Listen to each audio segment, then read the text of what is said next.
For everyone, have you had an opportunity to review the agenda?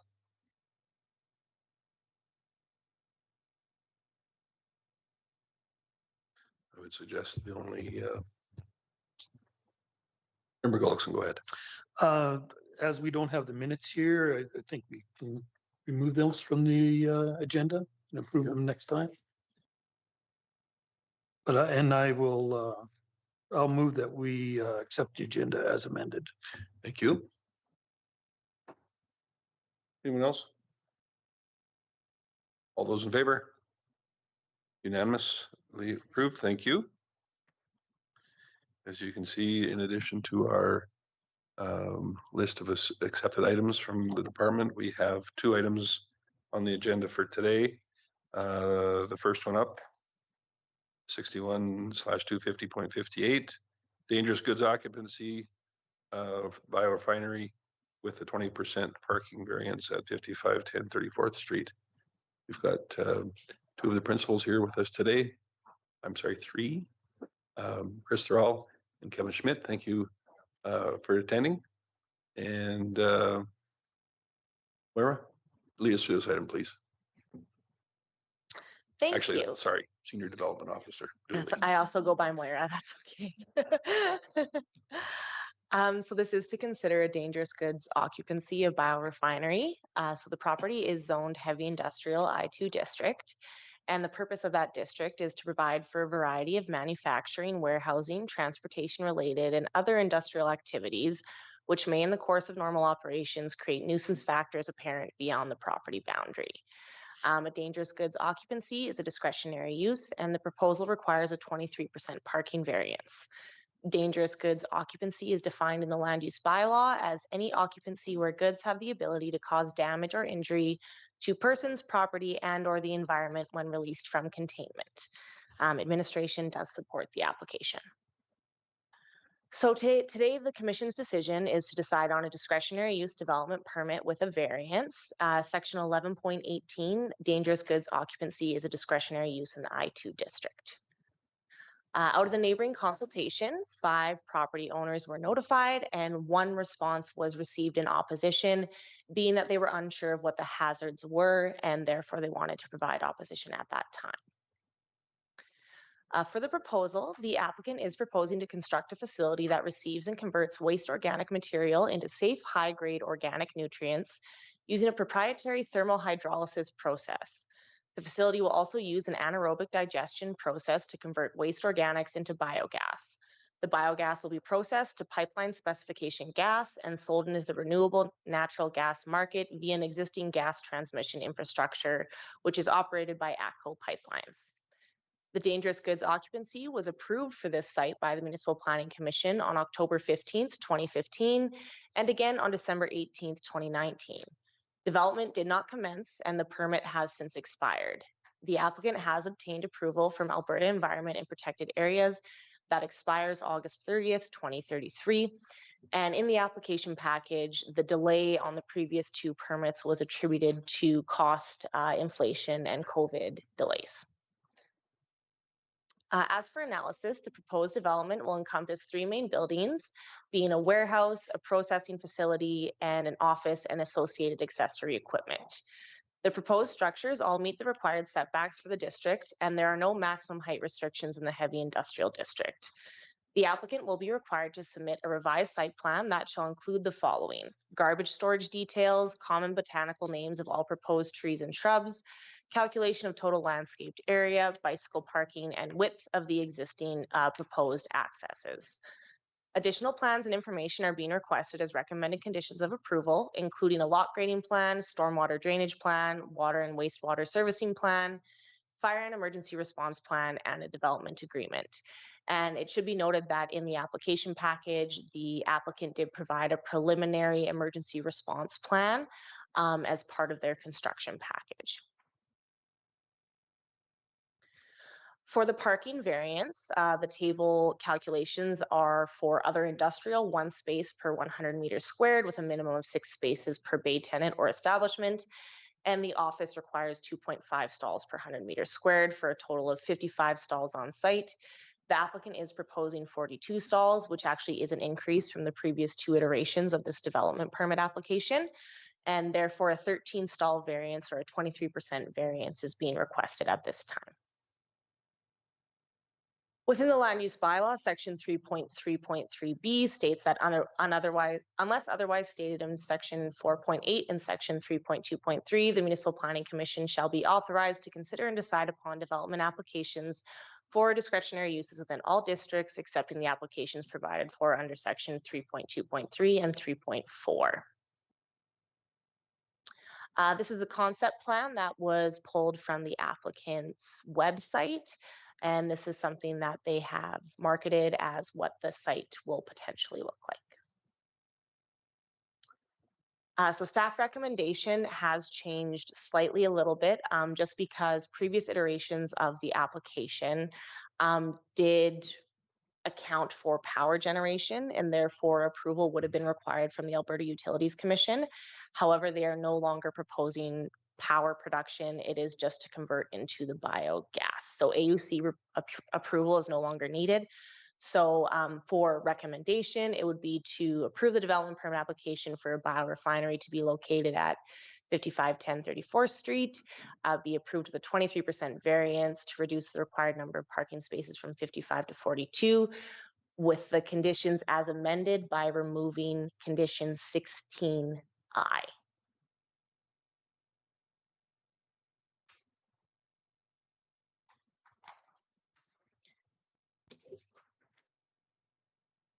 And I can read that out loud if that's preferable as well. No. And that concludes my presentation. Thank you. Appreciate that. So then for consideration today is just for the parking portion. To the chair, it is for the entire application, being the discretionary use for the biorefinery dangerous goods occupancy and with a variance. Okay, with the, okay. I guess a better way to put it then, if in fact the parking requirements had been met, this would still be before us because it is discretionary. To the chair, that's correct. So through our land use bylaw, discretionary use applications are circulated to adjacent property owners for comments and concerns. Typically, if during our file assessment or if a concern is received, it would then go to the Municipal Planning Commission for a decision, which did happen in this case. Very good. Member Gullickson. Thank you, Chair Creasy. Excited about this. Hopefully this project does happen. Just a question regarding the dangerous goods. What are we looking at for that? What kind of materials? Through the chair to Member Gullickson, I can definitely let the applicant speak a little bit further to this. From the administrative side, we process this permit the same way the previous ones were processed, which is classified as a dangerous good occupancy. The 2 items that were classified as dangerous goods were sodium hydroxide and sulfuric acid. The dangers of sodium hydroxide, it can cause burns, and inhalation of vapor can lead to lung damage in high concentrations. And for sulfuric acid, it can cause burns and or blindness when there are high levels of mist that can lead to a buildup of fluid in the lungs. So again, those are in very high concentrations and would be at a catastrophic level, I believe, if it was exposed to that extent to neighboring properties. And do we have an idea how much of this material would be on site at any one time?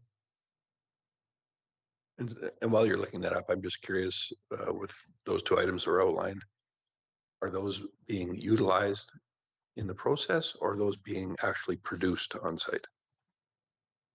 To the chair, so it's my understanding those are being used as part of the process. They're not being produced. It's part of the thermal hydrolysis conversion process.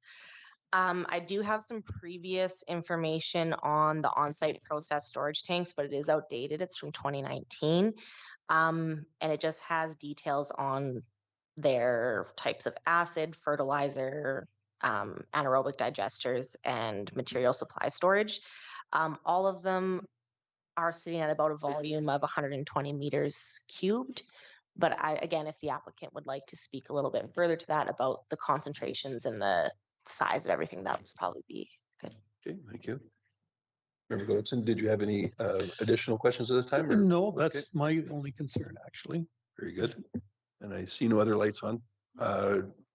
Gentlemen, would you care to address those concerns with the dangerous goods, please? Please, yeah, thank you for the question. And this is, I'm Chris Thrall, President and CEO of Biorefinex.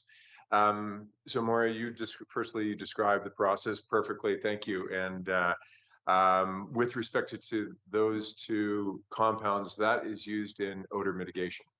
So there's it's basically a trickling system to basically wash any kind of residual odors that would be present in the process. I think with respect to the storage, our numbers and design of that system has not changed. We are using and relying upon a very well-known manufacturer and supplier of this type of equipment called BioRem. They're based out of Ontario, and they are basically the North America best-in-class standard for odor mitigation. Of course, this is a very key consideration for us in this facility.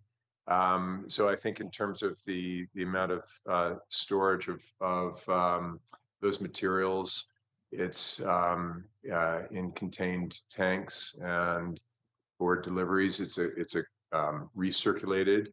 But I understand it is at some point a consumable that from time to time gets replaced. But it's a relatively small amount of storage for that, serving that purpose. Thank you very much for that. Appreciate that. Member Kentz. Thanks, Chair Creasy. High concentrations could cause death, not only health hazards. Is that correct? You're referring to those compounds, like the sodium hydroxide and sulfuric acid. Is that what you're referring to? That's correct. The base and the acid. Yeah, the base and the acid. Yeah, and so again, these are compounds that are going to be contained very carefully in tanks that are not supplied by us. They're supplied by professional suppliers that come, and those are connected directly. And then it is entirely within an enclosed system that is not subject to atmosphere. Let's just put it that way. And so it's just part of that acid washing system used for odor mitigation. And so it's actually a very, from that perspective, I would say it's a common industrial compound that is used, but in terms of the safety management and it would all be part of our hazard response plan and in terms of handling and to ensure that this is from an industrial kind of application, it would be done in the best of class manner. Did I answer your question? I mean, in terms of, I'm not a chemist, so I can't speak to the actual material and from that perspective, but I know that in terms of these applications, it's actually it's a commonly used compound, and again, but done in a very safe fashion.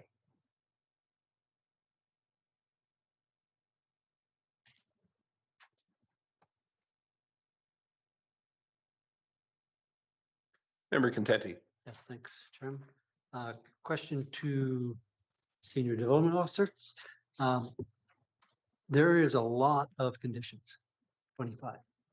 Seems a little bit unprecedented for that kind of thing, especially the risk. Is this an F3, F4?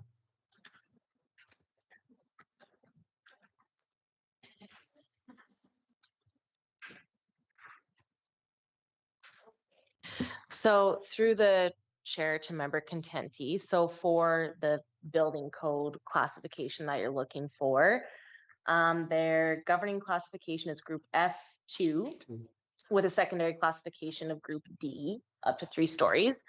As for the condition set, again, we're trying to maintain consistency from previous iterations of the development permit. So the majority of these conditions have been carried over from the 2019 permit to ensure consistency for the applicant and consistency in processing these types of applications. And saying that, this is a unique development within the city. And it is MPC's discretion to strike some of those conditions if they so choose, if they feel that some of them may be onerous. Follow up? Yeah, please. Certainly. Yeah, I mean, some of these conditions are fairly significant in that grading, control of ponding. So have you been satisfied that these will be met, including the monitoring of that? Like, I don't see anything about monitoring of these ponds and leakage and any kind of thing like that. So through the chair to Member Contenti, so there are a couple different things here. The main piece of information being that the city of Lacombe is not the governing body for the monitoring and the environmental aspect of some of these things. That will be encompassed by the approval that has already been obtained under AEPA for a lot of those things. As for the site servicing, we do have some requirements there for calculation of the wastewater generation, design and location of a facility to enable periodic checking of wastewater. All of these conditions pertaining to that will be to the satisfaction of our city's engineer. Again, those are a more technical requirement than the planning side, but the applicant was made aware of the conditions set prior to this meeting. And again, it is almost mirroring the one from 2019. And if he feels that some of them are unable to be met, we should have had that conversation prior. Would you like me to comment on that? Sure. We have reviewed all the conditions and we are comfortable with all the conditions and certainly with respect to details such as all the waste, the water catchment systems, and we spent very significant amount of time with the planning department in past years in the design of that, looking at the 100-year, I think 200-year kind of events per the bylaws, and got to an engineered outcome that is satisfactory, at least in terms of meeting those standards. We will have, in terms of monitoring, we will have monitoring wells to ensure that there is no migration or leaks. And so that will be part of the site as well. And especially since we have a bermed area with the tanks, that is a feature in particular because of that berm that we have to have monitoring wells. We also, a lot of those kind of provisions are provisions in fact imposed by Alberta Environment and Protected Areas. And on the ongoing monitoring in particular, and I'm sorry, I don't have a copy of that approval, but there are very specific monitoring requirements, both in terms of water, any kind of migration for these monitoring wells in the soil, air, and such. So it's fairly rigorous in terms of the Alberta Environment and Protected Areas coverage. Thank you for outlining that you were supplied with these conditions and are familiar with them. Saves me going through and asking that very question. The only one that we have removed then is item 16.1, which had to do with the previous power generation item. Is that correct? With the AC? To the chair, that's correct. Yeah, 16I for the AUC approval. Very good. So I guess for the record, I am going to ask one more time. If in fact you are familiar and are satisfied with each and every one of the 25 conditions contained within this application. We've reviewed all conditions and we are comfortable in meeting those conditions, certainly as part of when we get to the building permit stage. Thank you. Member Kents. Thanks, Chair Creasy. It relates to the monitoring of the storage pond, I guess is my question. Who monitors that? Is it self-monitored? I don't believe the city has a chemical engineer on staff that can answer a lot of these questions. I'm pretty sure they don't, but it's possible. No.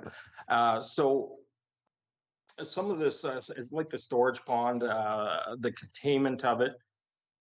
What if you're right next to the dog park now? The dog park come in the most recent, it was, I believe, after your last application. So what if a dog crosses that fence and gets into that storm pond?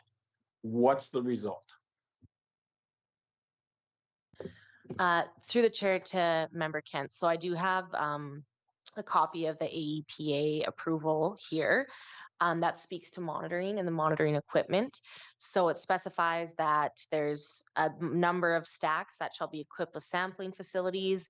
The sampling facilities required by this should be at a minimum installed, operated, and maintained to comply with the Alberta Stack Sampling Code, Alberta Environment 1995, Air Monitoring Directive, the CEMS Code. The approval holder shall submit a source emission monitoring plan proposal to the director at least 6 months prior to commencements of operation at the facility. The source emission monitoring plan proposal shall contain at a minimum all of the following information: engineered drawings which show the proposed design of the sampling facilities, information to fulfill all the requirements of the CEMS code, and a schedule for the final installation and operation of all SEM. So there's a pretty significant, and again, this is all just kind of out of the city's jurisdiction a little bit. There are pretty stringent monitoring requirements through the province, which if they are unable to meet, the province will deal with that. It wouldn't necessarily be a city led directive. And just to add to that, we are required to, just to your question about who will do the monitoring. If we don't, we have to meet the standard of these tests. We likely will not have in-house experts from that perspective. So it is incumbent upon us to hire third-party monitoring and measuring service personnel, basically, and to do all of this work. So that's how we're going to be addressing it, by contracting to the experts so that we can meet the regulation.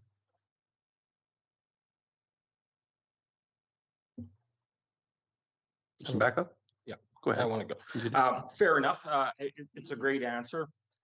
What happens, like I read in some of this material that high concentration, so you may have a monitoring well.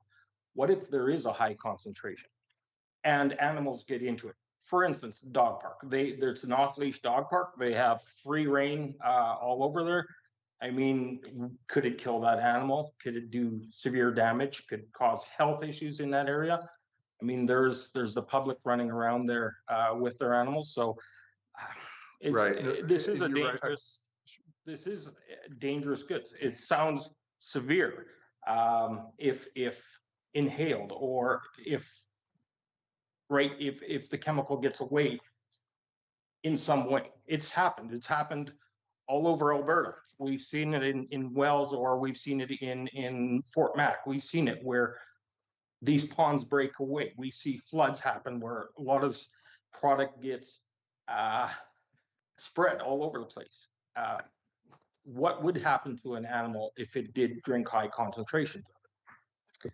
So, well, I think it's important to respond to your question about the stormwater lagoons or the ponds, firstly. So our expectation is that will only contain just storm water. It's going to be bermed in such a way that it really only, and for the migration of water across the site, so there really wouldn't be we wouldn't expect there to be any other compounds at all other than water. To give a reference for that, other plants actually use that water in process. And that may be something that we would look to do as well. And then in terms of the possibility of high concentration exposure, these kind of compounds in terms of the acid and base that would be used is going to be in enclosed space and not in any sort of environment that anybody, let alone a dog, would be able to come upon. I mean, these are delicate materials, and they will be fully treated as such to ensure full safety, firstly for our plant staff, and then of course, in the unlikely event that any public member could come upon the plant. But we're going to ensure that the fencing system is secure, and we would have all of that necessary monitoring, and we will be using the sufficient enclosures and tankage to ensure that no one could come upon that kind of material.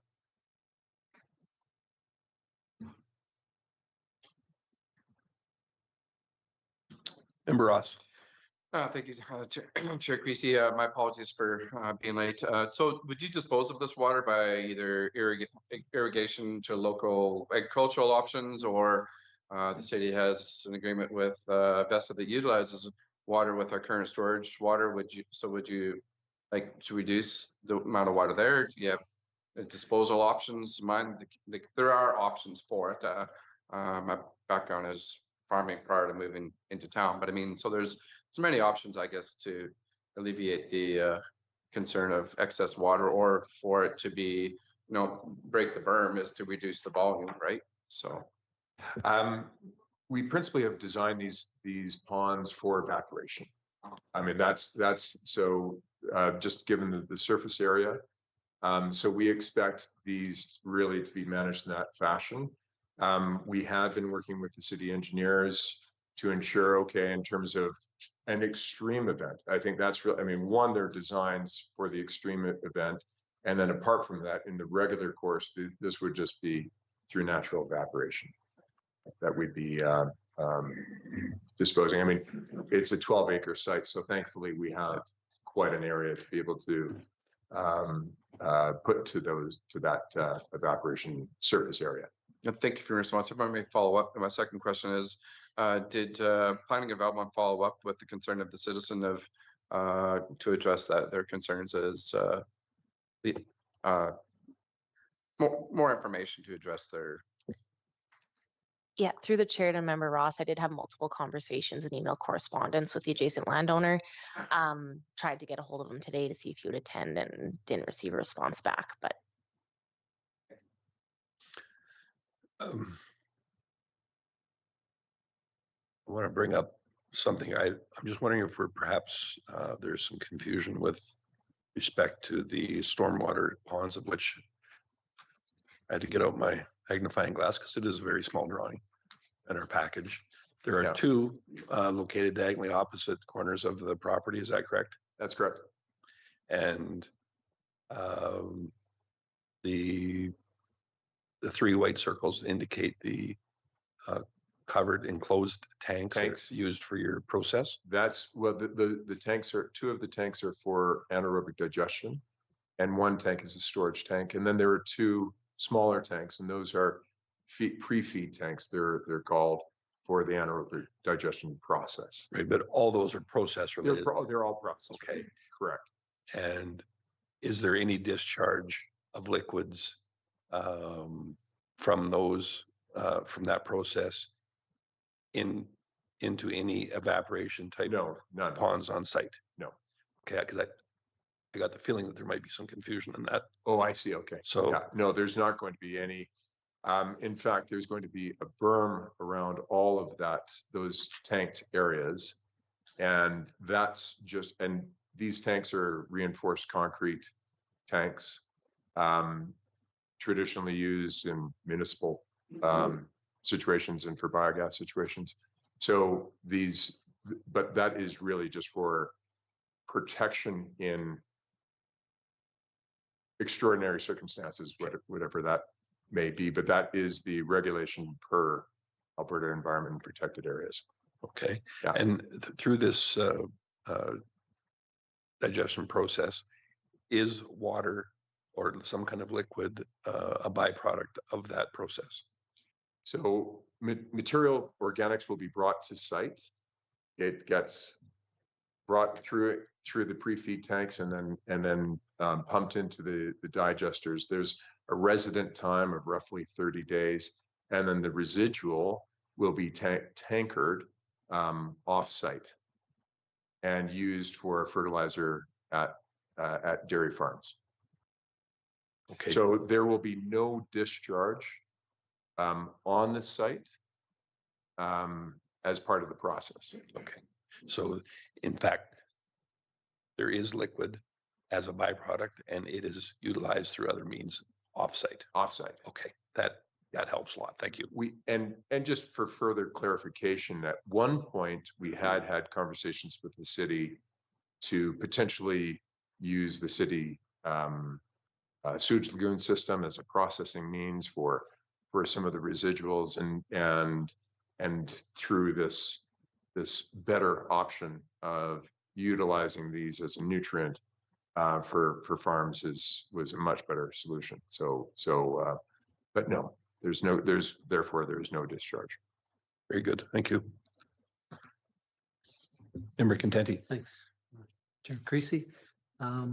Yeah, before we even get to the variance on the parking, this is a lot to deal with. This is a big thing here, and can have some major concerns if things don't go right.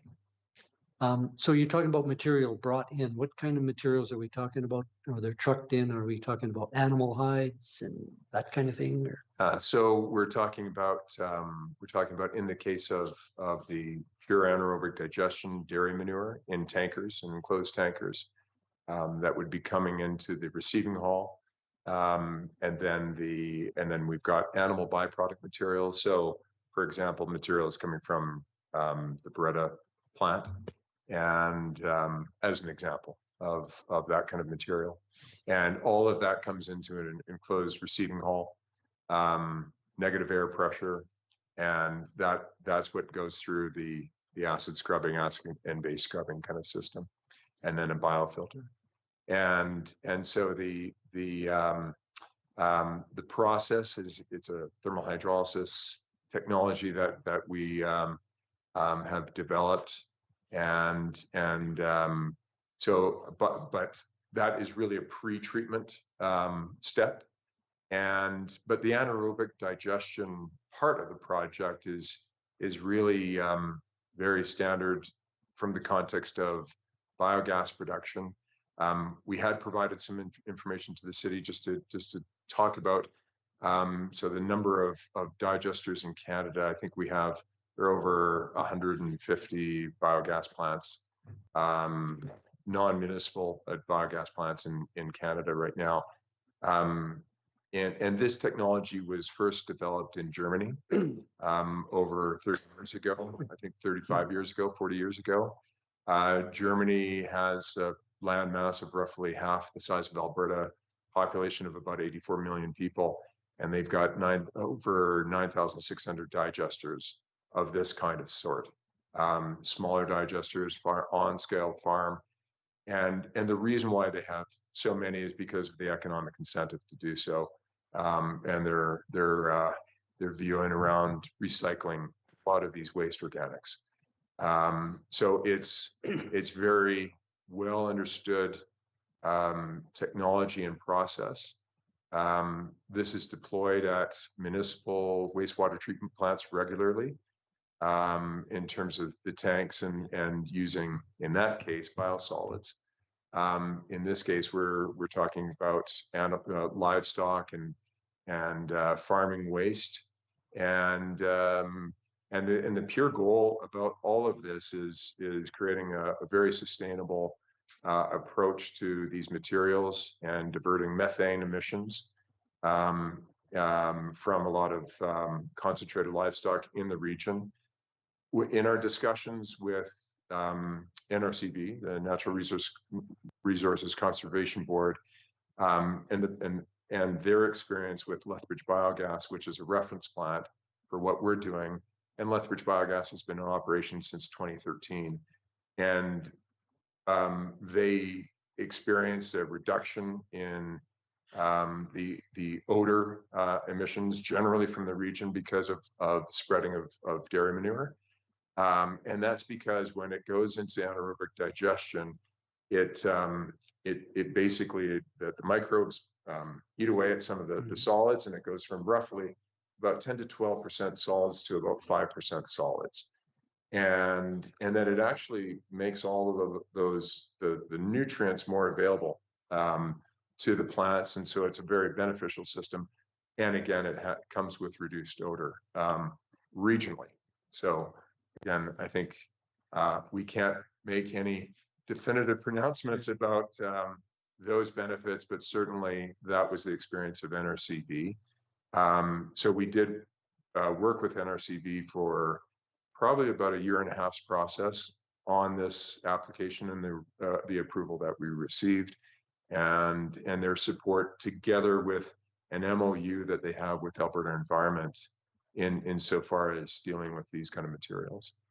So I think that overall we see this as this will be a showcase plant, frankly, for our technology, but really using the best in class biogas and renewable natural gas upgrading technology, which and I should clarify, biogas is naturally occurring when you bury any organic, and it's roughly 65% pure methane, and the rest is CO2. And so they're very well understood technologies to remove the CO2, and you got pipeline grade renewable natural gas for which is regenerative and therefore displaces fossil fuels, and so there's a lot of keen benefit to seeing that kind of activity. Follow up. Certainly. So You're the other way off now. can you hear me? Good. Thanks for that explanation. That was fantastic. I think I misled you on my question. It was more about, I'm concerned about the feedstock coming in through the streets, like Highway 12 right through downtown. I've seen those and smelled those trucks hauling parts of, animals, and they're supposed to be sealed. I've seen them leaking on the streets. We smell them. So I'm concerned about those things going through our city, coming to your plant. And I'm just wondering if both the town or the city has looked at that and talked about that at all. Could I, and I'd love to get that response, but I would like to respond to one thing. We would not have any trucks come through the city street through the main street on Highway 12 here. That it was actually a condition of our siting this plant that the city at the time proceeded with the upgrading of the truck and bypass route, and because we didn't think that it was appropriate, and we would use the best in class sealed trucks, et cetera. But we would be using the truck and bypass route from Highway 2 coming through to the plant. And that's why we think that it's an appropriate location from that perspective. Certainly. Is that a condition? I didn't see it. So through the chair to member Contenti, when I had discussions with myself about this, it was my intent that the emergency response plan, which is quite comprehensive, because I did have the same questions about what happens on the way there.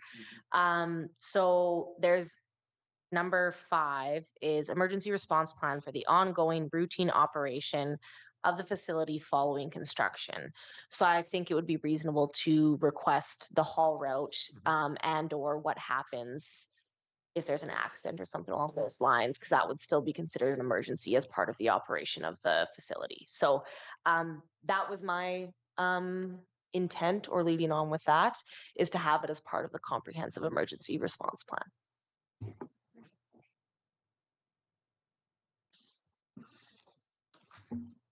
Member Ross. Thank you, Chair Creasy. I used to farm to 2009. I've done a lot of various dairy sales of dairy products for about 8 or 9 years after that. So I'm very familiar with this and product. I also toured dairies in the Netherlands where they participated in this. Okay. There's 14 million dairy cows in the Netherlands, of a country of 17 million people. So they'd have to deal with the phosphates, the density of the farms, and so forth. And throughout the Highway 2 corridor, specifically Lacombe, Ponoka, and immediate area, there is some very intense dairies that I think through you can alleviate the trucking. I think it's more used now that you're in a very close proximity to a lot of dairies. You could drag line it, the product, significantly faster and less expensive and less risk than trucking, for example, right? There's many options. So also familiar with the Lethbridge and some of the dairies that participated in the plant at Lethbridge. It's your process is proven, knowing that dairy farmers have worked with selling products down there and the history of it. And I've been to the Netherlands. I have other products I've sold in toured dairies. So I can say what's already proven in Europe, obviously at some point in time comes to Alberta and Canada. And I think it's a lot of legitimate concerns, as you may say, but there's a lot of proven science, and I don't think the average person realizes and respects how much agriculture and farmers have to follow through environmental farm plans and the NRCB, National Resource Conservation Board, that it's been taken away from the counties and the municipalities to the province, that it is at the science and the strict governance and of agriculture is far more stricter than what most people realize, in all due respect. So yeah, it's I know your process and so forth, but I think to alleviate the concerns, you're not going to drag super bees of manure through the city. It would not be proactive. It would not be representing. There are alternate routes, but I also think with the dragline system, you can reach a lot of dairies within 5 miles of Lacombe to accommodate the plant easier than freight. So yeah, I'm more at ease because I've toured farms already participating in this option. So it's win-win for both. Went through agriculture with BSE times, so it's proven technology. So I strongly support it. So thank you.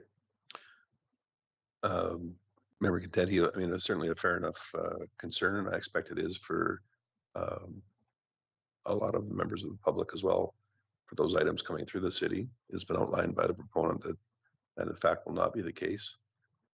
However, if it is of sufficient concern, I don't think it would be too onerous to add on item 26 on our list of conditions that would suggest that be added to the plan that you spoke of, and that no however the animal waste products, whatever, will be hauled through or will arrive through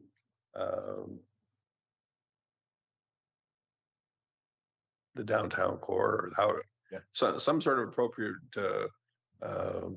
or through predetermined routes or something. That would certainly alleviate or go a long way in alleviating those concerns, in my opinion, anyway. If that would be of interest to you, something we could certainly put forward. Member Kentz. Thanks, Chair Creasy. So a couple things I believe I gathered out of this. You will be hauling manure into the city. Is that correct? Yeah, dairy manure in tankers that would be coming in from nearby dairy farms, and then the digestate, which is the remaining liquid from the anaerobic digestion process goes back to the dairy farm.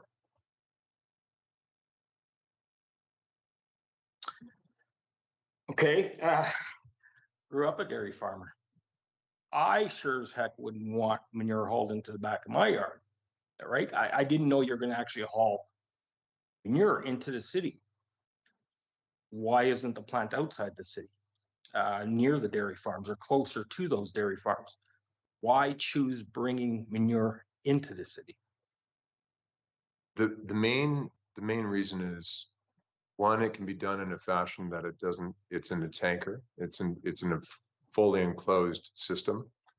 And so therefore not subject to release from that perspective.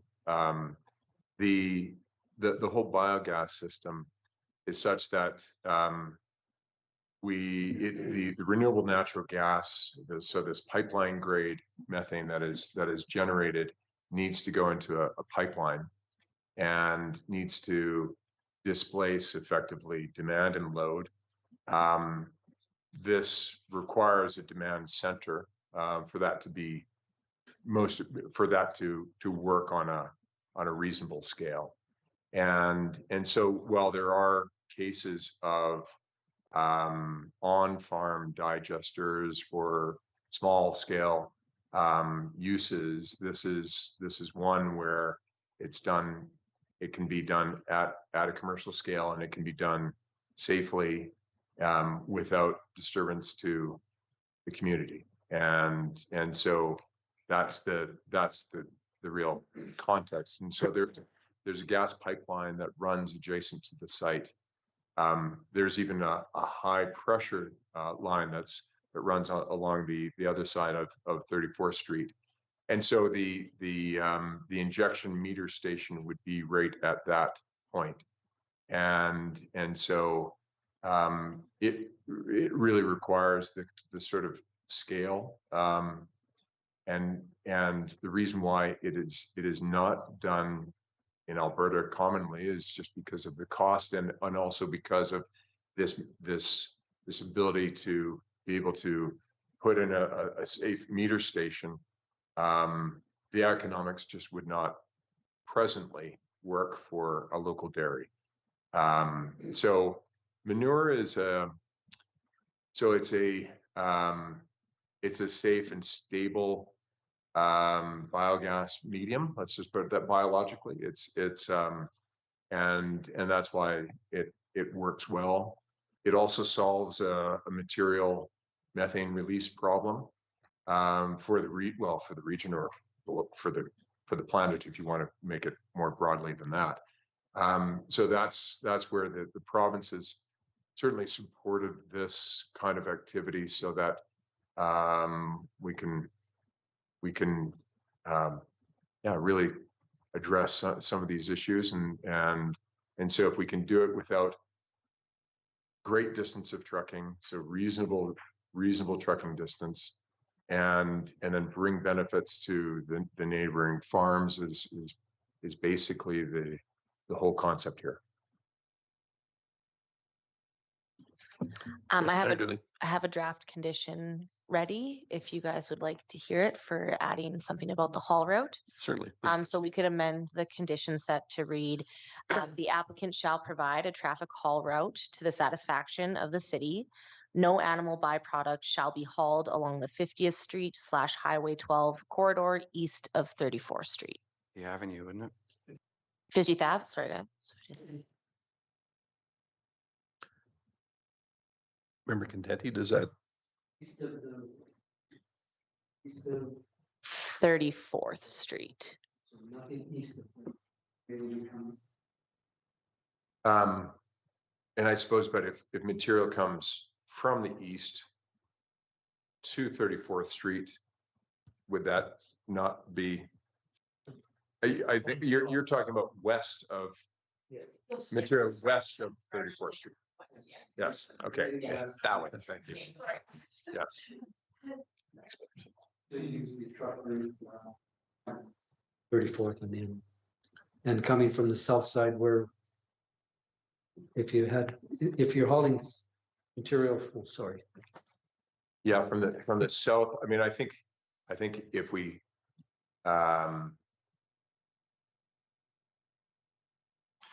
If I you're mean, coming, material coming from the south along Highway 2 would come along the trucking route.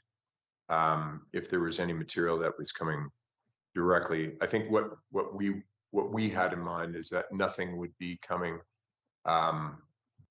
west from along 50th Avenue west of 2A is what we certainly had in mind.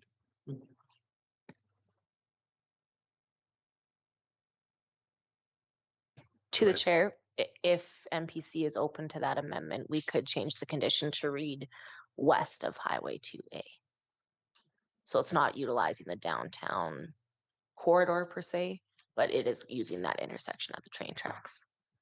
And perhaps also include in there a reference to plan that you outlined as well.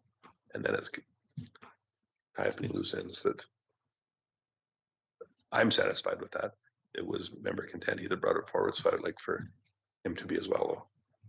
Yes, thanks through the chair. So we're still coming right downtown, basically, if you're taking 2A right to that intersection at the tracks. you would turn off sooner at school. Really, there's no need for them to. I mean, they can go on Highway 2 and utilize the route that you spoke of for the truck bypass route.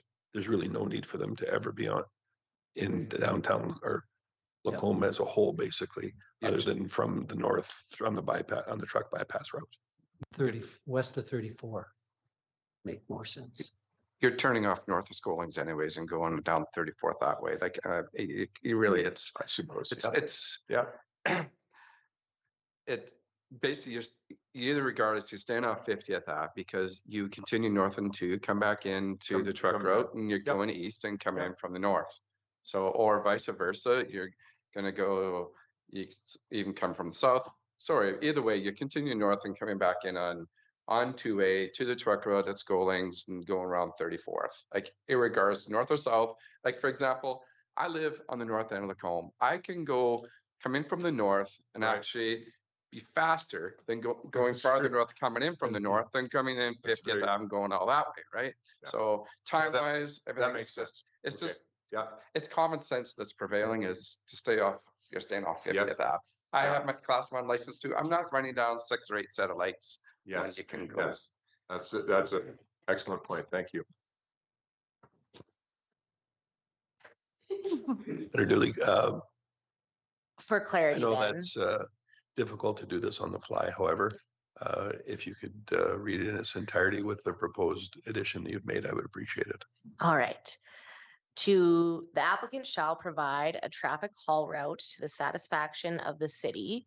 No animal byproducts shall be hauled along the 50th Ave, Highway 12 corridor, west of 34th Street. Okay, now I'm going to step in and remove the 50th Avenue stuff. To me, that's irrelevant. Okay. All products shall be, all the products you design, that's there's stated, that's fine. Shall utilize the truck bypass, the closest road from the drive, truck bypass road to the north and the east. Makes sense. That provides ample access from any direction. And Mr. Schmidt, does that work for you? Yeah.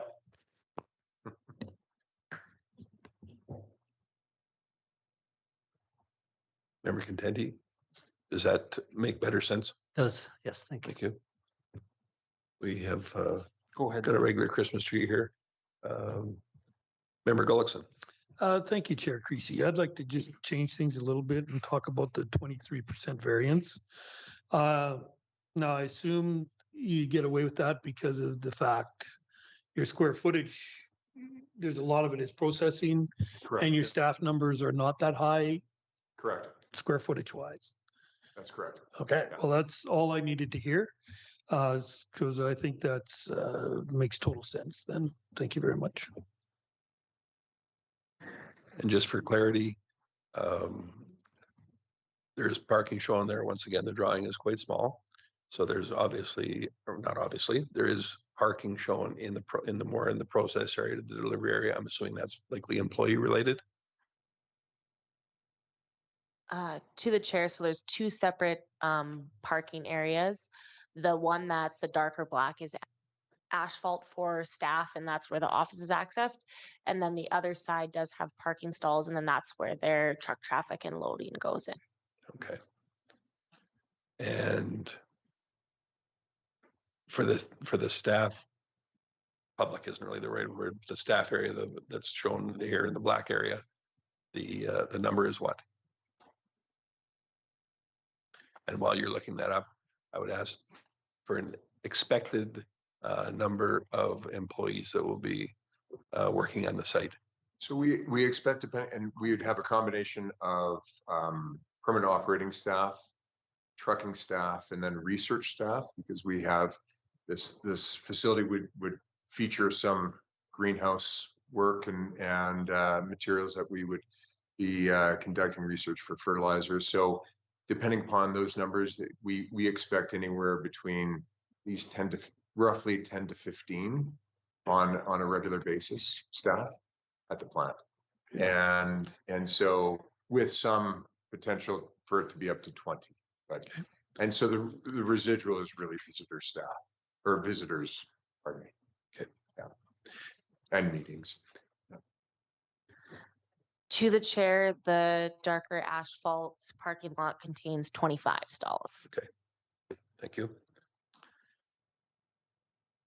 Member Ross. Thank you, Chair Creasy. As once again, getting back to the previous, is a lot of dairies are using biomass products that breaks down the nitrogen, so it alleviates the smell of the manure. Like historically, manure has a quotation very bad reputation, very rapid.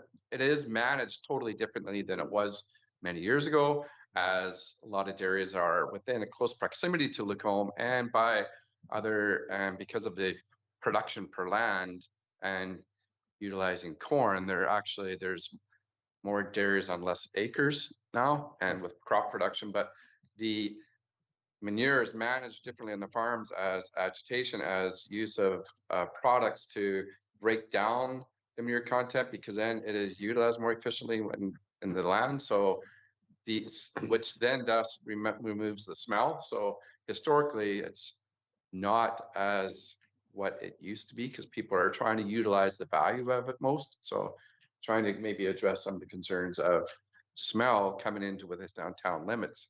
It is managed differently than it was 10, 20 years ago. Like people stereotype it that it's just horrible. Like now farmers are trying to alleviate the value of it to their advantage, which when you break down the smell of it, it's been higher nitrogen content for the farms too. So it is, I'm just trying to emphasize it's managed differently than it was years ago. So I think it also is really important to mention that City of Lacombe staff have visited the Lethbridge biogas plant as well, and when it was in full operation, and experienced the atmosphere, and it was determined to be reasonable and acceptable, certainly compared to some of the expectations. Let's just put it that way. Member Kents. Thanks, Chair Creasy.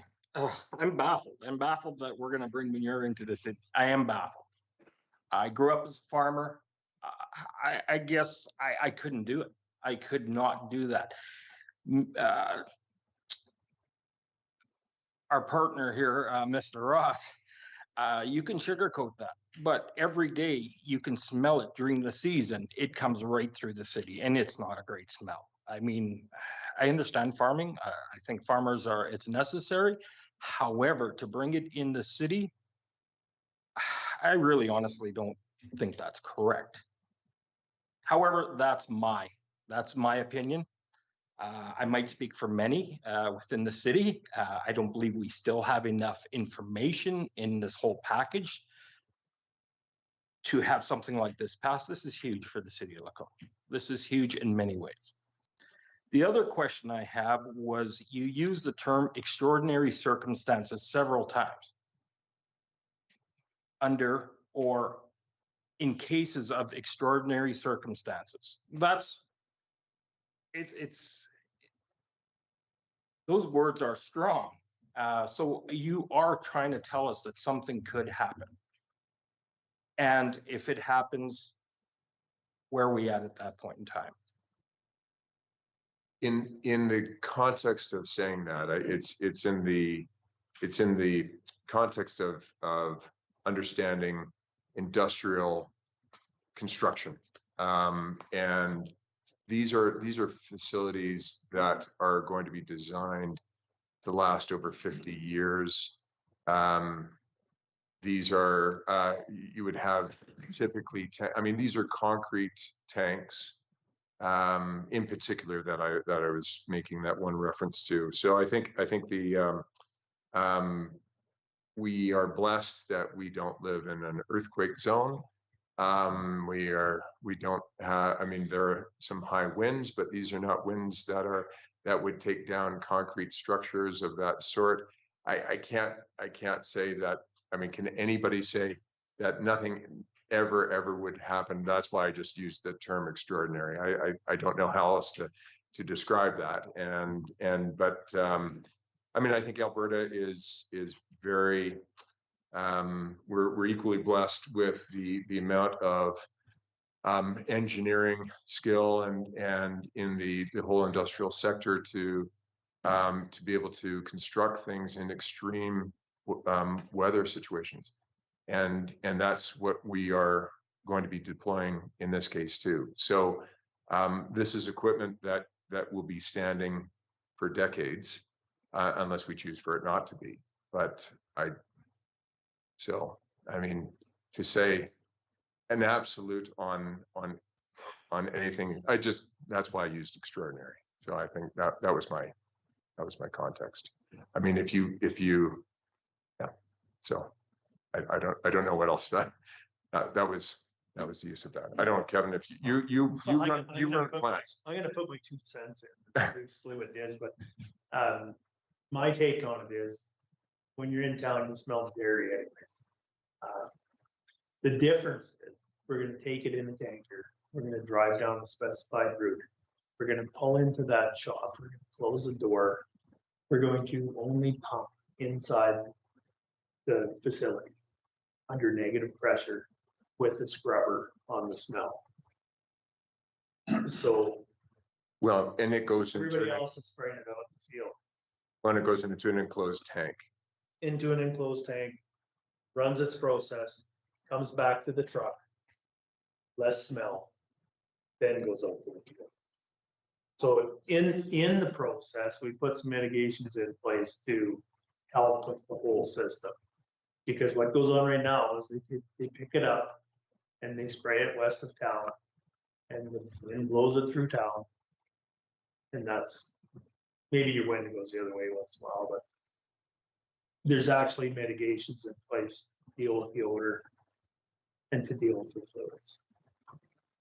So that's my take. Thank you.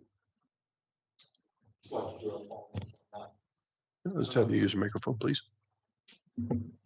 Thanks, Chair Creasy. I'd just like to follow up on that. So these tankers that you guys speak of, they come through town lots. They're not sealed tanks.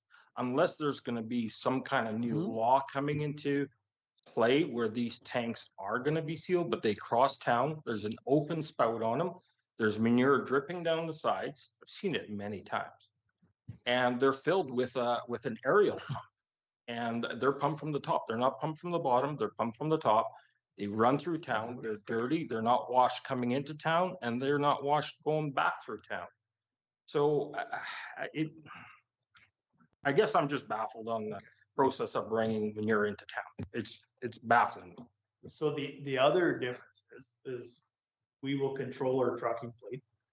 They're in tanker trucks like the oil field uses, not Fendt tractors and spreaders, right? And they won't be going through town, not through downtown, not down 2A. So they're not going to be open vehicles. these are going to be contained. So I think and I appreciate if that's your experience, but that will not be the type of vehicle. And I think that this would go to the whole trucking plan, and we would provide those specifics to ensure alleviate those concerns that it wouldn't be that type of spreading vehicle. And add the other trucks they might see, the ones that are taking packing plant waste would only go there. They could only be going to one place, and that's our neighbor. That would be just coming to us instead. Like all the waste that goes from the packing plant, instead of heading the highway 2 that would come across the street. In order to move us forward a little bit here, we've been kind of bouncing around. What I'd like to do is ask Member Contenti with respect to the haul routing item number 26, if you'd care to, I think we need to go through a process to see that that's either added or not, whatever is decided. So if in fact that is something that you would like to continue with, I'll have you make an emotion, and you can just use, because we don't have the luxury of having the wording before you, and then you could have as per Andrew Dooley, or however you like, but I think we need to at least move forward on that item. Sure, thank you. I'll do that. So through the chair, I'd like to make a motion that we add the condition number 26 as detailed through senior officer. Duly. Thank you. And that'd be added as explained to us. Okay, and then I'll have you read it just so we're all. The applicant shall provide a traffic haul route to the satisfaction of the city. All animal byproducts shall utilize the truck bypass route to the north and east of the city. Very good. Is that the wording that you had envisioned?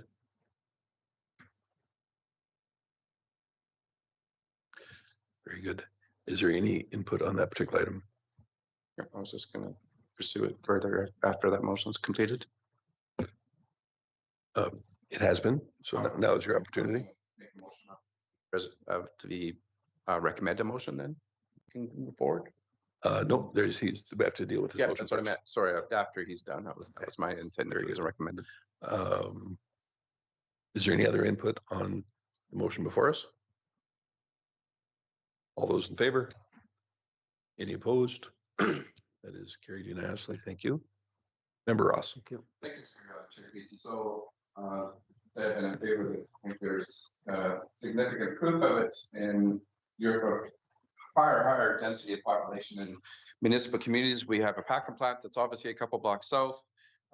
So I'm going to go ahead and make the recommended motion that Administration supports the application and recommends the following resolution. Resolve that the application for a biorefinery to be located at 5510 34th Street, Lot 22, Block 2, Plan 132, 0013, Zoned 12, Heavy Industrial District be approved with a 23% variance to reduce the required number of parking spaces from 55 to 42 within the following 26 conditions now.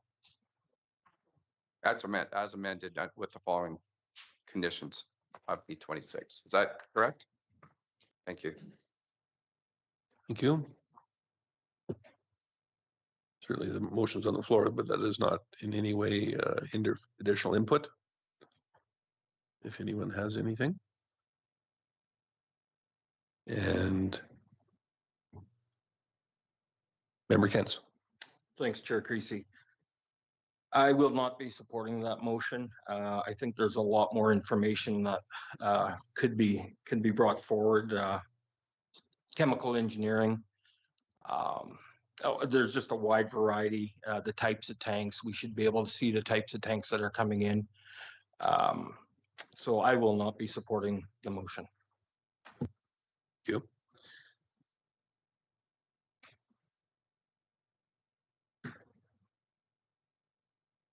compared to the red lights that were a moment ago, we're a little scarce now. I would just give an opportunity for any further comments. It's a little unusual for the proponents to be quite this involved with question time. However, this is a larger project, and I would give you an opportunity to make any closing remarks that you would care to. Thank you. I think the Biophonics has been working at this project for many years. We've been living the community of Lacombe and the cares and considerations, and we fully intend for this project to be, as we said, a world showcase. And I think that's we've been inspired by certainly the amount of research that is conducted in this community through the AFC Lacombe and the Alberta Agriculture and the industrial activity in the whole agricultural space. And so I think we were invited to come and participate and develop this project, I think for those reasons, and it made a lot of symbiotic sense and from the commercial side, but just also what it could mean as for Lacombe. And so and we appreciate the concerns, and I think that we've been long at this, and that's not to say that any concerns raised here haven't, they're all very legitimate, and we earnestly are going to make this and aim to make this just a fantastic project for the city, and that one that the community would be very proud of. We're deeply committed to that. Thank you. Does anyone have any additional input? I don't believe we need the motion read an additional time. So for the motion as put forward by Member Ross, I will call the question. By show of hands, all those in favor? And those opposed? So noted. So by a margin of 3-2, that item is passed.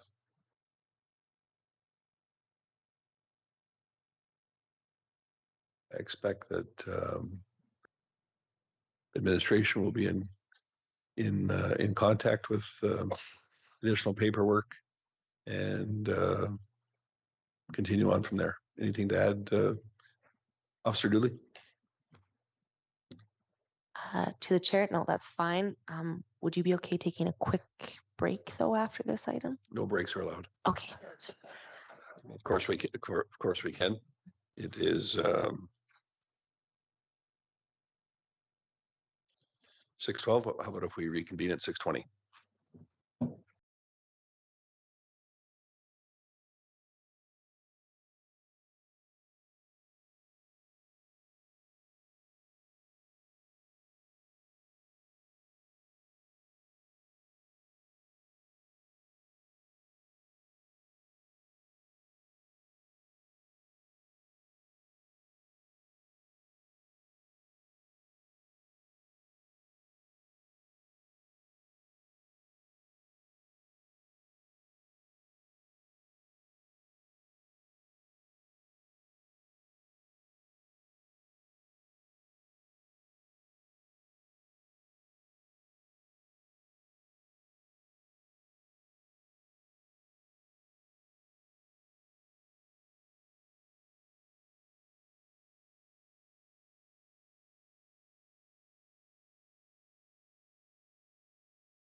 Development Officer Kirk. We've got our second consideration for this evening, the addition with variances to an existing apartment housing development on 49th A Avenue.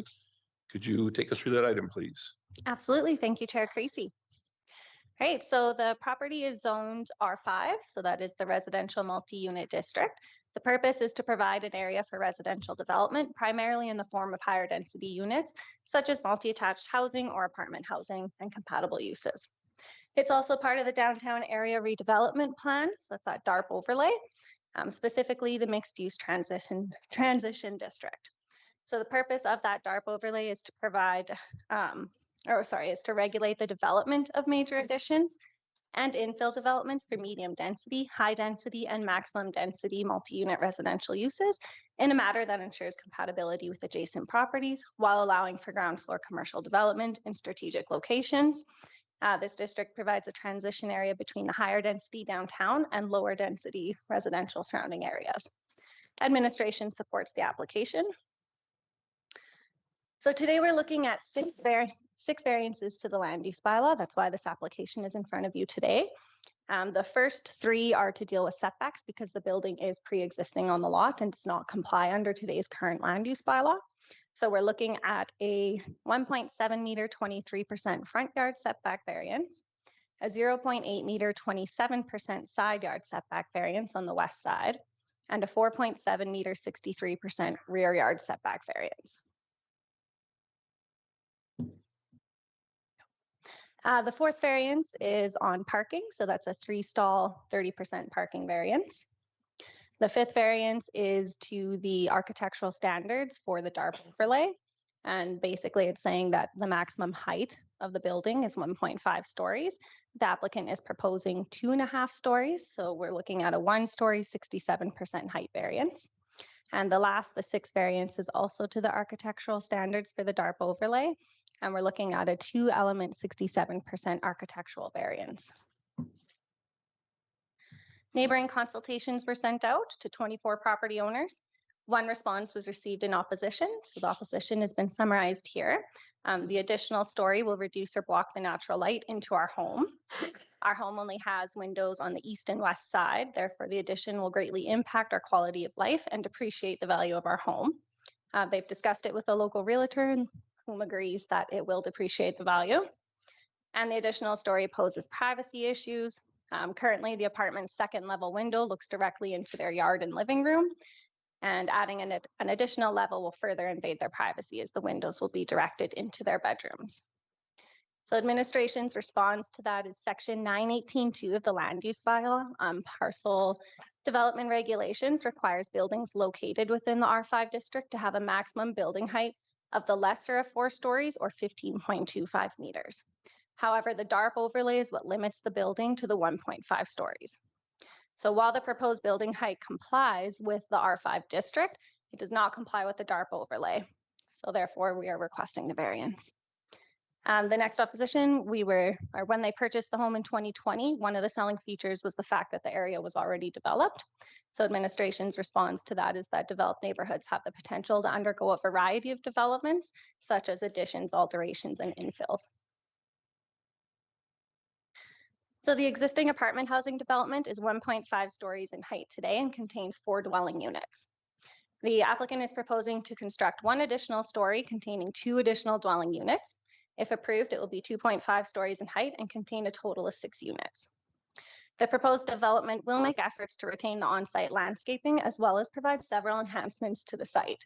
So that includes the planting of additional landscaping, so at least 1 tree and 6 shrubs, an outdoor amenity area, hard surfaced front yard parking stalls, which are currently gravel, energized on-site parking stalls, new sidewalks that will connect all the parking areas to the main entrances of the building, and enhanced exterior building finishes that you can see in the photos there. So today we're looking at section 473 of the land use bylaw. So the development authority may approve an application for development permit or subdivision, even though the proposed development does not comply with the land use bylaw or is a non-conforming building, if in the opinion of the development authority, the proposed development or subdivision would not unduly interfere with the amenities of the neighborhood and materially interfere or affect the use, enjoyment, or value of the neighboring parcels of land. as well as if the proposed development or use of land conforms to the use prescribed for the subject parcel in this bylaw. So administration is of the opinion that this development does comply with that section for the following reasons. The building and its setbacks are pre-existing.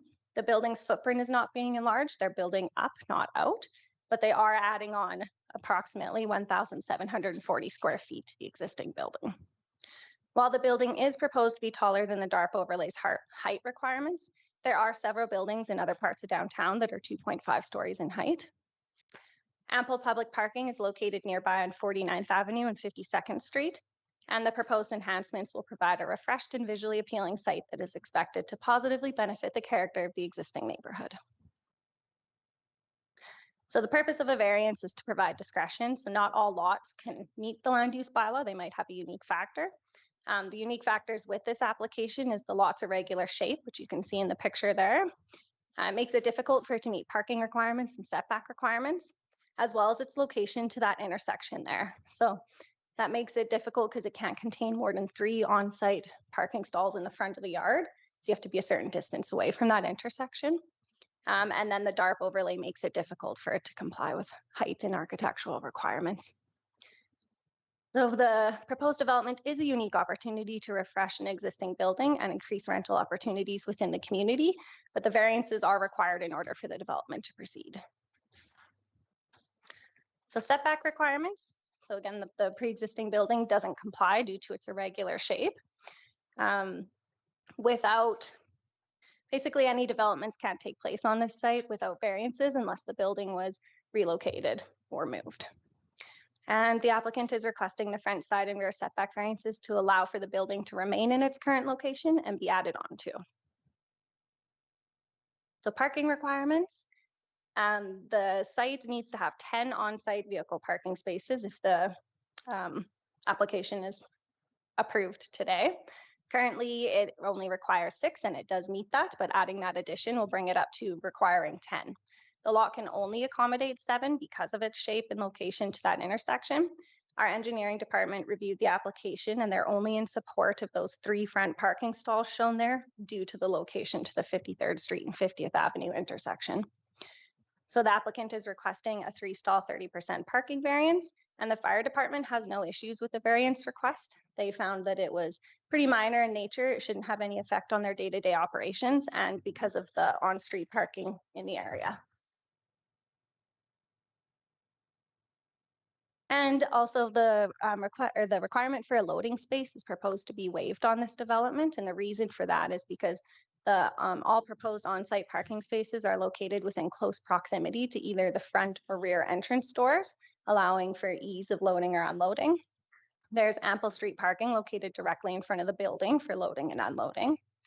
And the on-site parking spaces should be reserved for occupants of the building rather than a loading space. And loading spaces are supposed to be designed and located so that the vehicle using it can be maneuvered entirely within the property lines. But because of the irregular shape, it's almost impossible for that to happen on this lot. And the pre-existing development does not contain a loading space. And the applicant is only proposing a minor addition of 2 units. And also as part of parking provisions, they are to provide at least 1 bike rack, which they have proposed. You can kind of see in the blue writing there where they're proposing for it to be.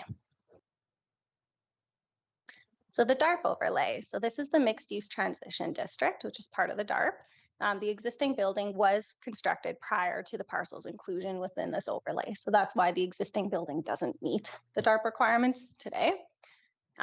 It's challenging for the addition to comply with architectural standards of the mixed use district, mostly because it limits them to 1.5 stories. So section 14.412 on architectural standards requires that the new development within the mixed use district be designed as either an eclectic craftsman, an Edwardian, a folk, or a Queen Anne style building. The applicant has made reasonable efforts to comply closest with the architectural requirements of the eclectic craftsman building. And the land use bylaw defines eclectic craftsman as an architectural style from the 18th and 19th centuries that combine elements from multiple historic styles. So they're characterized by hipped roofs with an assortment of gables supported by columns and massive piers. And there's an example of an eclectic craftsman house on the screen. So under the bylaw requirements, if you're doing an eclectic or craftsman, you're to provide the 4 required architectural elements and a minimum of 3 of the optional. So we'll go through the required elements first. The 4 are being the prominent roof design using gables, a hip or shed roof veranda supported by columns and piers, 1 story or 1.5 stories, and low pitched roof. So the applicant does propose to comply with 3 out of 4 of those required elements, which is the roof design. It's a 4 and 12 slope, a prominent roof design using the gables, which you can see on the ends and in the front veranda there, a shed roof veranda supported by columns and piers, and the low pitched roof. So the applicant is requesting a variance to the remaining element, which is the 1 or 1.5 story height limitation. Because if it's approved, it will be 2.5 stories total. And the optional elements are porches, either for full or partial width, with the porch roof supported by distinctive but varied columns. You can see in the photo there that that's being proposed. Or wood clapboard cladding and or wood shingles, transom windows, where a fireplace is provided, a square window on each side of the stone or brick, roof features of either wide eave overhangs or exposed roof rafters or false beams or braces under gable ends, short, square, and or tapered upper columns that rise upon more massive piers or upon a solid porch balustrade made from stone or clapboard, shingle, brick, or stucco. So the development is proposed to comply with one of the 3 optional elements, which is that porch supported by the columns. So for the following reasons, the applicant is requesting a variance to the remaining elements. Brick features are being proposed instead of wood clapboard cladding or shingles. The existing windows are not proposed to be enlarged to accommodate transom windows, and adding a transom window to the addition only would prevent the building from having a unified exterior appearance. So a transom window means an operable or fixed window above doors and or windows. So there's an example of it in the first picture on the screen. No fireplaces are being proposed. Wide eave overhangs would result in larger setback variance requests, and the use of exposed roof rafters and or false beams or braces under gable ends would not be noticeable from the front orientation of the building, as the gables are located on the sides of the building. And there's an example of we're moving on to the next one. While the columns located on the veranda are tapered, they're not proposed to rise upon more massive piers, sit upon a porch balustrade made from stone, or be constructed of clapboard, shingle, brick, or stucco finishes. However, the drawings that the applicant submitted does say that the decorative finish of the columns is to be confirmed. Landscaping requirements. So the site requires a minimum of 25%, which equals 183.96 meters squared for this lot, that the front of the lot be landscaped with grass, trees, and shrubs. The applicant is proposing a landscaped area 382.15 meters squared, which exceeds the requirements of Table 8.1 in the land use bylaw. However, Section 813.9 of the land use bylaw also requires the development to contain a minimum of 3 trees and a minimum of 6 shrubs. So the applicant has proposed to retain the 2 existing trees on the site, which you can see in the photo, but there are no shrubs shown on the site plan.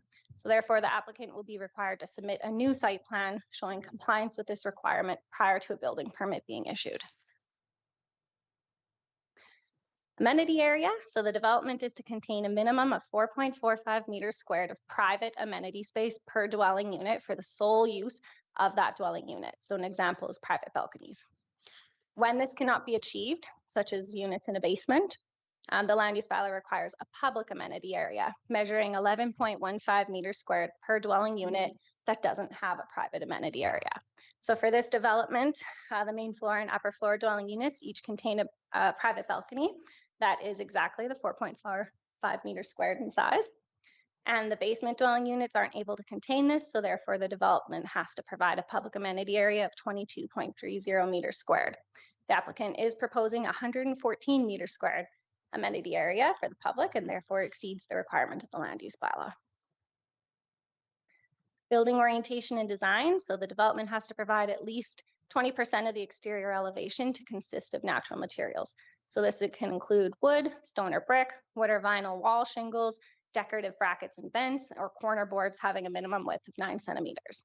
So the applicant is proposing that 23.6% of the front elevation consists of bricks and therefore exceeds the bylaw requirements again. So you can kind of see the brick areas in that picture there that will go up the middle on each side and at the bottom.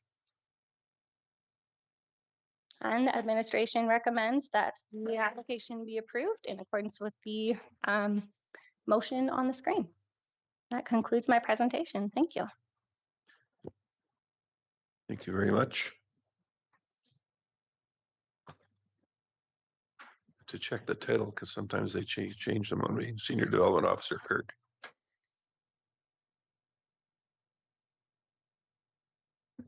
Would like to be Member Ross.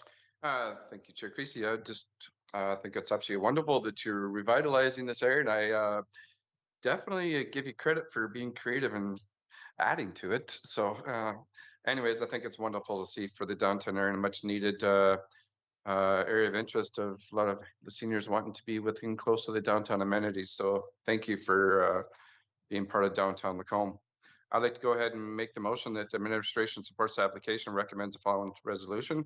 It's resolved that the Municipal Planning Commission approve the development permit for a 1-story 2-dwelling unit addition with variances, 1.7 meters, 23% front yard setback variance, 0.8 meters, 27% side yard setback variance, 4.7 meters, 63% rear yard setback variance, 3-stall, 30% parking lot or parking variance, 1-story, 67% dark overlay architectural height variance, and a 2-element, 67% dark overlay architectural optional element variance to an existing apartment housing development on the land zoned R5 residential multi-unit district located at 5209 49A Avenue, legally described as Lot 15B, Block 20, Plan 3578 NY, with the following conditions. Please don't make me read them all. Following 25 conditions. Is that satisfactory? Thank you. Could you repeat the part after Municipal Planning Commission? Thank you for that, Member Ross. Not seeing any other lights on, so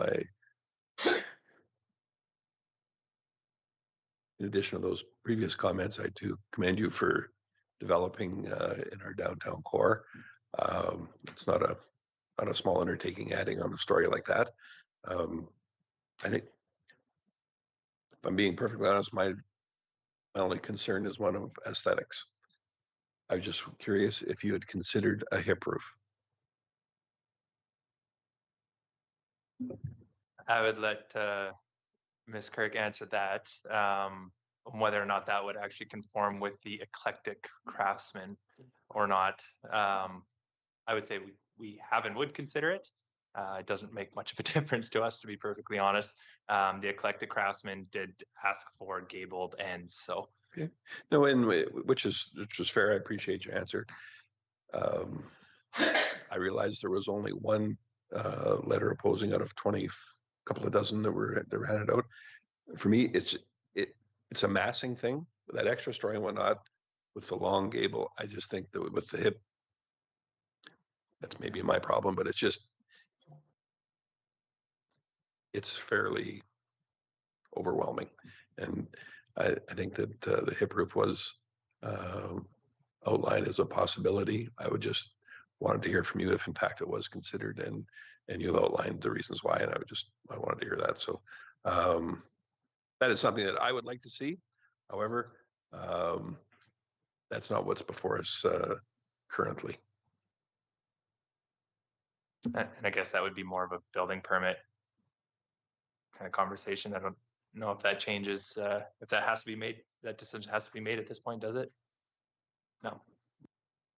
No, it does not, and especially not if I'm the only one that it's a concern to. I would agree with you on the record, I guess. Yeah, it's just, I mean, we have rules to follow with the DARPA outlying plan, and I appreciate them. However, for the number of people that are going to see some sort of a dressed up gable end on a 412 roof, quite frankly, is minimal. But the massing to the front, which everybody passing by will notice, is far more of an issue, once again, in my opinion, and that's all. Member Kentz. Thanks, Chair Creasy. I actually agree with Member Ross and Chair Creasy. Excellent choice to dress up the downtown. I also would like to elaborate on the hip roof. I think that's an awesome idea. I think it's something that we should consider. I don't know if it's a variance that would have to be included. And if it is, then I wonder if we can consider it. Another portion was the landscaping. We are in I would say a drought stricken time. And I agree that 0 shrubs. I'm not sure if putting trees on site is a good idea anymore. They absorb a lot of water. The other recommendation was possibly turf.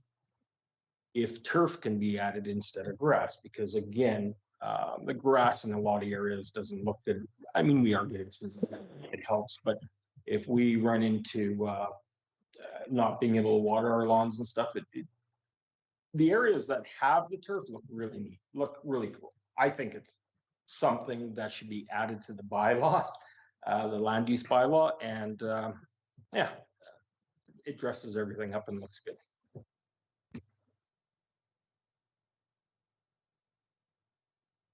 Member Ross. Thank you, Chair Creasy. Addressing to the water, actually, the city of Lacombe, in our previous agendas with council, we went over the water, and mathematically, residential versus what is used in industry is the residential amount of water used is very, very minimal compared to other significant water permits in the area. As you know, Chair Creasy probably alluded to being on the water commission, but I do understand your concerns. It's a perception of kind of going to the area of conservation. I still think it's a perception compared, but mathematically, the other water permits that are in the area compared to the overall percentage of residential is actually very minimal when them numbers are known. So it's kind of, I still believe in curb appeal and aesthetic. You know, like I think some of our downtown projects of the duplexes and fourplexes they're just not, they're beautifully well done, and I applaud the developers for that. It's just because it's a duplex and fourplex or eightplex. The extremities in the curb appeal now of the wonderful design that they put into it architecturally is they're very, very well done. So I compliment some of the developers of downtown that have taken upon it. It's just, even though they're big lots and they maybe it's business, they're still very, very curb appeal, beautifully well done. So compliments to our developers.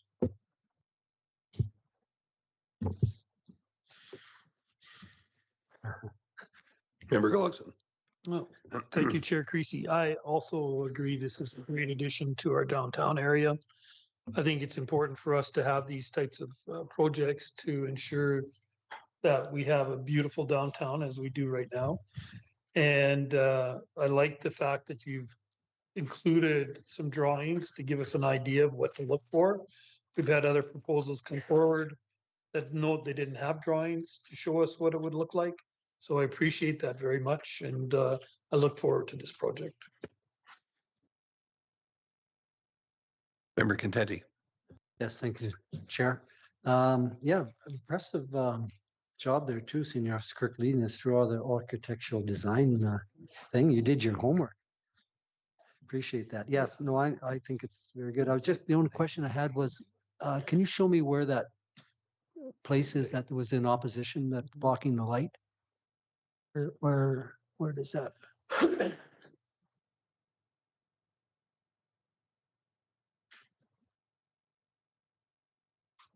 think it was the neighbor, was it It is adjacent, like right next door? It is an adjacent neighbor, Okay. yeah.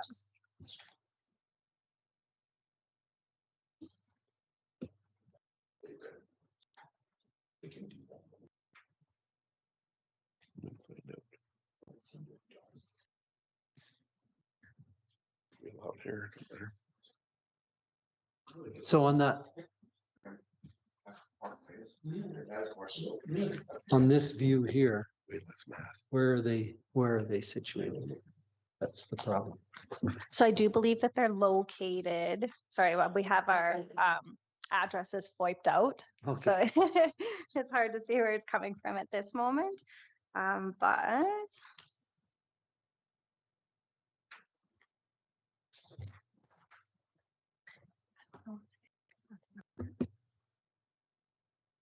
Yeah, from that view, where is it? Is it south, north, east, west?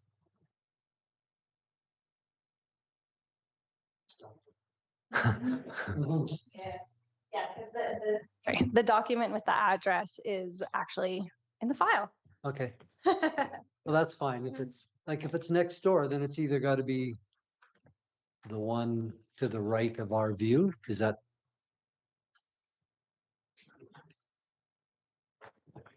Have it. Yeah. You know which? Okay, Yeah, that's fine. so It's not a big deal. I'm just, the information on the opposition only contains a phone number, name, and a date. Okay. So we'd have to look it up on our ARC Okay. system for you, but it is a nearby property. And quite honestly, it wouldn't be appropriate for us to narrow it down to one anyway. no. However, once again, a higher building, does it cut out some light? I think sure, it does have an impact. However, with there only being one in 24 Mhm. that were contacted, in my opinion, that's not a very strong argument, but certainly a concern for one individual, certainly. Member Gullickson. Thank you, Chair Creasy. So what is the possibility of adding a requirement for hip roofs? Or is it because it doesn't meet DARP then, right? Is that correct? That is correct. Yeah, you would be looking at another variance to the DARP requirements. So basically, I'll grab this screen.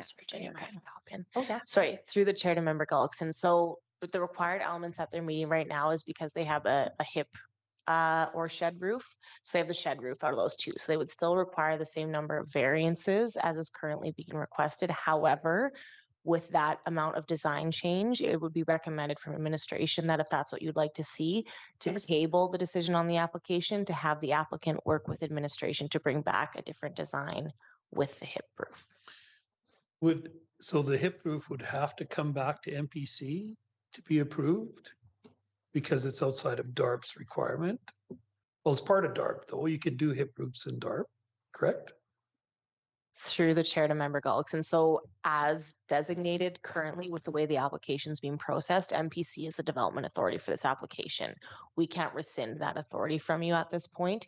The decision is in front of the Municipal Planning Commission for your consideration. We can't then go back and make the decision on your behalf because there hasn't been Which is a vote or anything on the motion.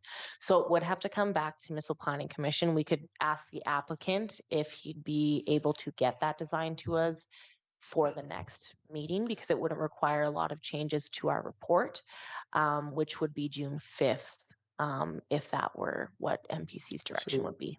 In the interest of expediency, I would like an indication from members if in fact a hip roof is of significance or of consideration at this time.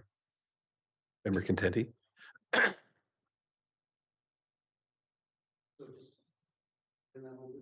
You're saying that we need to.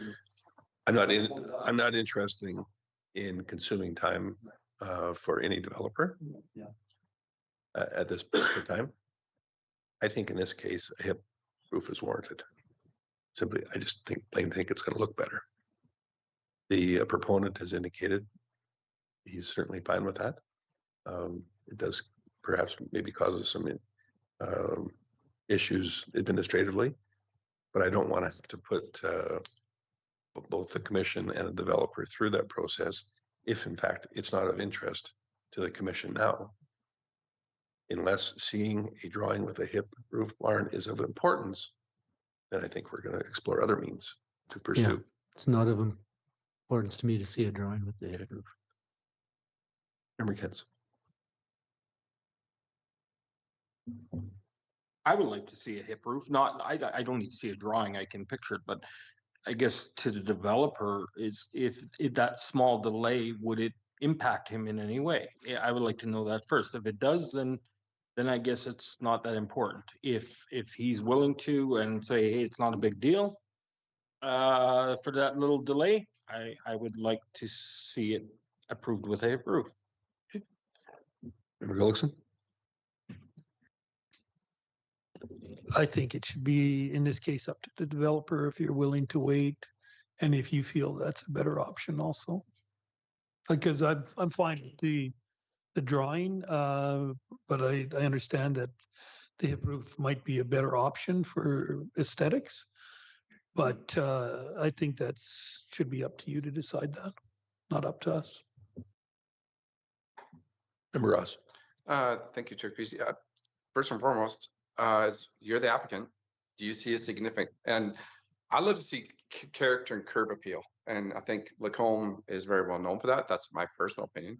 Do you see a significant added cost to go to this? And first of all, in your defense, I agree with Chair Creasy. I don't want to be part of delaying any process. I want this to be amicably with the listed conditions move forward so you can go ahead. That's kind of I don't want no part of it. I absolutely agree with Chair Creasy, but do you see an extra considerable cost, or are you open to doing that? If we can, I've made this motion, can we make an amendment to carry out that and have you leave here tonight, continuing with your building process? Yes, thank you. So there are a number of factors in play here that will have a negative effect on our development if we have to come back to MPC. So for one, carrying costs of the property currently. We've evicted tenants, so it is currently sitting empty. So there's a mortgage on the property, and we will incur costs on that. A hip roof is a little bit more expensive. There's additional framing and roofing costs. It's not significant, but there are added costs. I don't disagree that it might look better.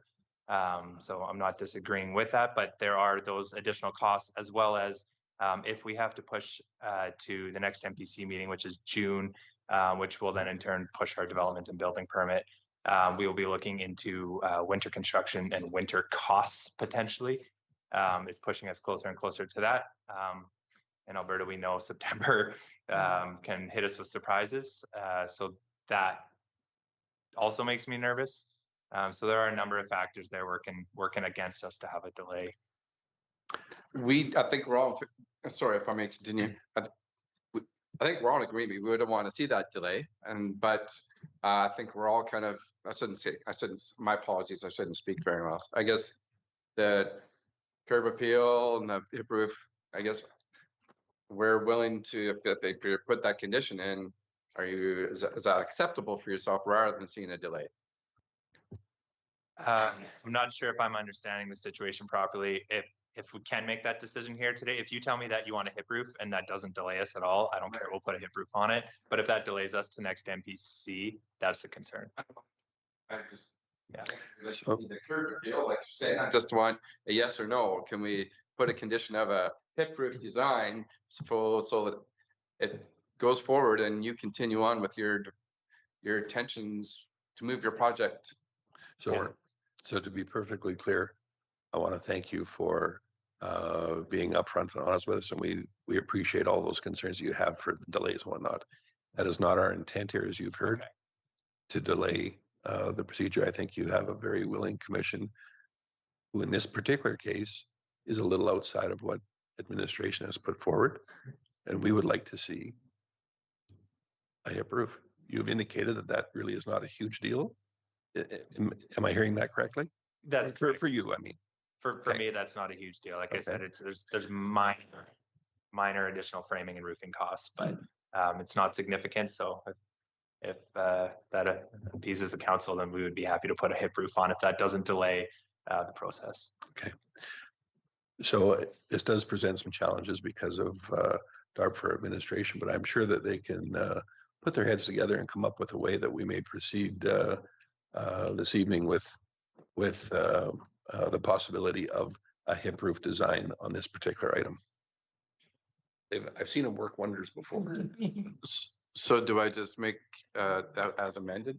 No, we're just hang tough for a second. Okay, sorry.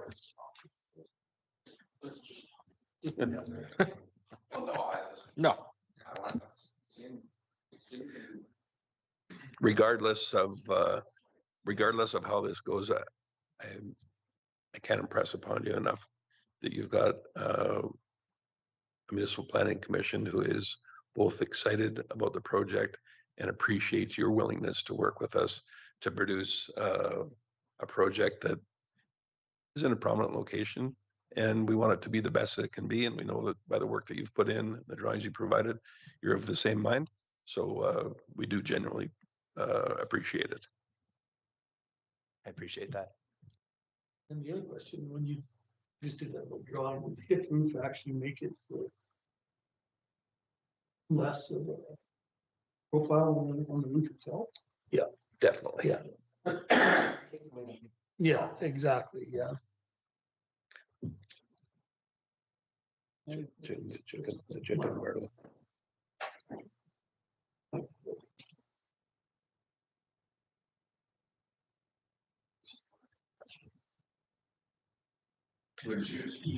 Yeah. Is that you fitting for the elements? No. Yeah. No, I hear you. It would change. With even more minimal. I just think it'll just gets rid of the massing on it. Oh, so Are we ready for a new condition? Thank you. All right, so it could read as amend the existing elevation drawings to construct a hip roof. And that would be condition number 26. Wonderful. There, that wasn't so difficult. And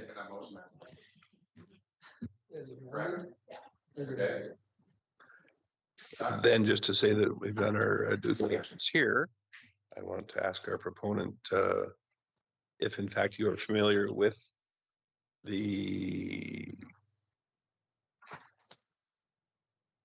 I don't know how many there are, with the 26 conditions that are attached to this permit. Yeah, we're familiar and are comfortable with them. With all of them? Very good. With all of them, yeah. Thank you. Member Kents? Thanks, Chair Creasy. I just want to make it clear, we will not have to have another MPC meeting regarding this. Is that correct? I think I know the answer. I just want to make it clear. That is correct. Yeah, we can capture it with that recommended condition. I appreciate administration's creativity. yes. Very good. I'm not seeing any more lights on, so I think that I will call the vote. All those in favor? That is unanimous. I see none opposed. Congratulations. We look forward to Very much. a new project. Thank you.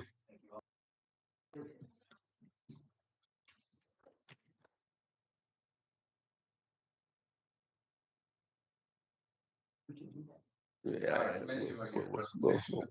Sometimes even that comes to drawings and it's frustrating because it's not delivering the message to those concerns. And yeah, I commend you on your presentation. Thank you. Really, a lot of- Public hearing, you're trying to support the developer and yet you don't present enough information to concerns of the public hearing. Yes. Good evening. So the next item on the agenda is our summary of permits issued by the Development Officer Authority. We want to do a brief run through those. It's getting rather late, but We'll talk. it's important nonetheless. So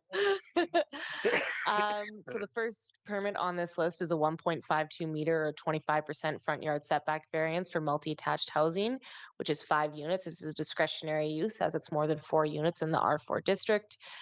Variances over 15% and discretionary uses can be approved by a development officer if no opposition or appeals are received. None were received. The development permit was issued on April 3rd. 8 Willow Crescent was for an addition that required a 4 meter or 66.7 front yard setback variance, a 52% rear yard setback variance, a 6% variance to the maximum parcel coverage, and a 4% variance to the maximum parcel area. So this was for a breezeway or addition that connected a detached garage to an existing dwelling. So all of these variances are required because both those buildings were already cited. Variances over 15% can be approved by the development officer if no opposition or appeals are received. None were received. The permit was issued on April 13th. There was a home occupation 2, which was a carpentry business at 5704 49th Avenue in the R1 district. Discretionary use development permits can be approved by the development officer if no oppositions or appeals are received. That permit was also issued on April 13th. There was a 7.5 meter or 100% rear yard setback variance for an existing multi-attached development in the R4 district. So this came in because of a compliance certificate of compliance request. The building was constructed in compliance with the land use bylaw and was then subsequently subdivided, which caused the rear yard setback variance to come into play. So variances over 15% can be approved by the development officer again. That permit was issued on April 25th, 2024. There's also a variance for an existing temporary sign at 5700 Highway 2A in the C4 Highway Commercial District. And again, variances over 15% can be approved by the development officer, and that development permit was issued on May 3rd. There's a 0.72 meter variance for the required minimum setback from another modular home. That was for 10515 Mackenzie Ranch Way in the R3 Modular Home Park District, and variances under 15% can be approved by the development officer, and the permit was issued on May 5th, 2024. There's also a government use fire training facility located at the Northeast 2940 26 west of the 4th in the I2 Heavy Industrial District. So those are the lagoon lands for a point of reference. It is a discretionary use development permit can be approved by the development officer if no opposition or appeals are received, and that permit was issued on May 7th. And then there's a 1.22 meter or 49% height variance from grade for a proposed fascia sign at 103 48 92 46th Street in the C3 Transition Commercial District. And again, variances over 15% can be approved by the DO if no opposition or appeals are received, and that permit was issued on May 14th. Thank you for that. So once again,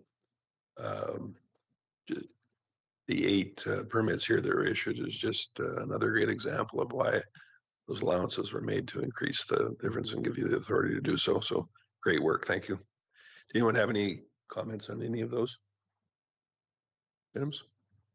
Very good.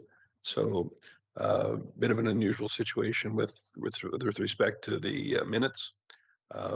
They were provided late, so rather than it being cumbersome to do 2 sets at a later meeting, what we would need to do is just pass a resolution to amend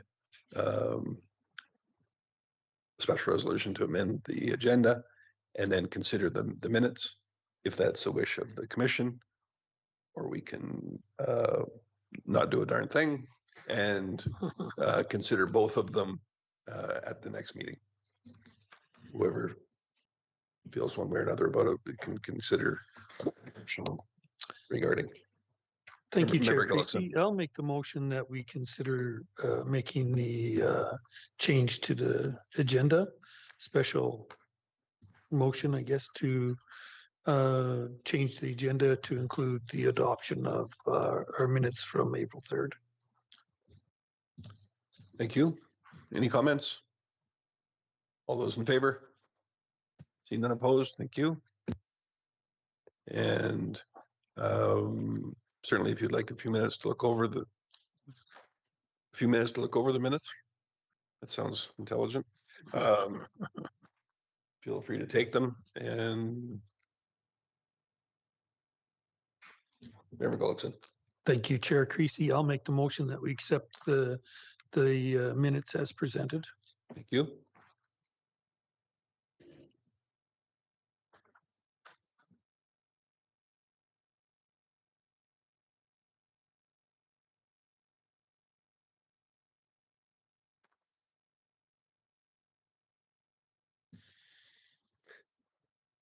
I see no lights on, other than one that is still on.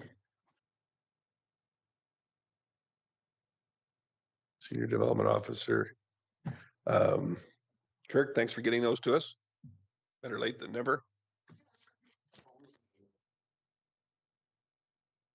We're certainly going to.